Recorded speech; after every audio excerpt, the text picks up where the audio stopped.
All right, so we talked about all the different immigrant groups and their role against us, right? We talked about the Irish role, who became the police officers. We know how that relationship worked out. We talked about the Chinese and the Arab role, how financially, how they was used against us and how that worked out. And then we talked about the Italians and how they were the bringer-ins of heroin, and the Hispanics, namely the cartels, but their subsidiaries, whatever, and how they were responsible for crack cocaine and also the financial attack against us for their businesses. Now we come down to the big one. This wave is the most important to understand because it has the potential to be the most detrimental to us. If this wave had been successful, it would have done what none of the other waves could have done, and it would have wiped us out completely. I'm talking about the Caribbean and the African wave. When they first started coming in, this was during the civil rights era, because the federal government decided that black people, foundational black Americans, were ungovernable. And we were. We were bucking back.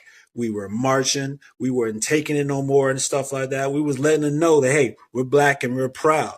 They say, no, no, no, no, we don't want that. So what we want the black face, which is fine for our needs, but we don't want that black mind. So what do? They start bringing in Caribbeans and Africans and said, we're going to use them to replace you. They were paid and they were given all these accolades. They were given these degrees. They were given these scholarships. They were given all these positions with the sole purpose of being black faces without the FBA mind. And this is what I mean when I say that their wave was the most detrimental to us, because before they attacked us like financially and physically and chemically. But because we're people of accountability, we can work around that, right? So you have some people open some business stuff like, well, we just need to do better. Okay. And that sustained us for a long time. We just need to do better, right? When we had the chemical warfare from the Italians and the Mexicans, we're like, look, we just got to stop doing drugs. We got to tell people to get off this stuff. You know what I'm saying? When it comes to the Irish and the police force, you can only do so much, but at a certain time, you stay away from a lot of crime. You won't get involved with them, but we still can't help it when like the police stops and things like that. But we're still ways that we could adjust around it. But when it comes to this one, with the Caribbeans and Africans, saying that you are not you, I'm you. Oh, that's directly personal in a way that you can't be any more personal. That's attack against your ancestors. That's attack against your culture. That's attack against your spirit. That's attack against the very God that black people serve under. No one knows God like black folks. But their role, if it had been successful, would have wiped us out completely. Wiped us out completely. And that's why they all have the same talking points, right? You're not you. You're us. You didn't make hip hop. It came from the islands, right? You didn't have soul. Soul came from Africa somewhere. Even soul food came from Africa. The ingredients aren't over there, but the essence of it came from an Essence Fest. Get it? The essence of it came from Africa, and that's what their role.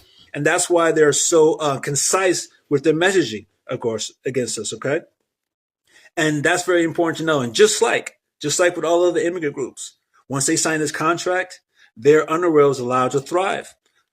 You know the thing I point out about the massage parlors, the Asian massage parlors and the nail salons, how it's full of women, but there's no cars outside because they can't leave? It's the same things for these African braiding shops, right? Full of women, no cars outside, or maybe one car and stuff. They're not able to free and roam and stuff. They're not employees. This is their role in America. You understand? And they're also big on scammers, just like the Arabs are. Huge scammers.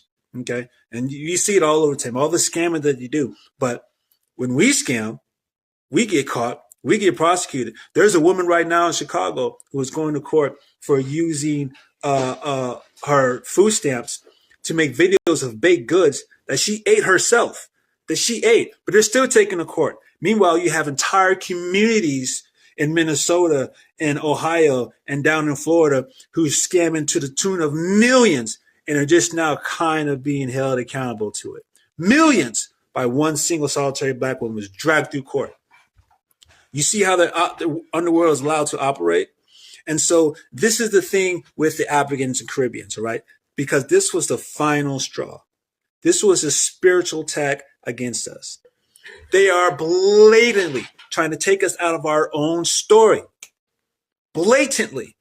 So you see the script that they started from way back in the Irish up now to the Africans and Caribbeans. They're still on the same script. Like all of our like all of our teachers, it says we have no friends. So in our supremacy's attempt to eradicate us, but it's not going to work. What they say: if you take a shot at the king, you better not miss. And they missed. More importantly, the Africans and Caribbeans missed. I think they saved the best for last because, like I said before, if they had been successful, we'd have been decimated as a group, right? We are fighting occupation. We are fighting oppression. We are fighting systematic erasure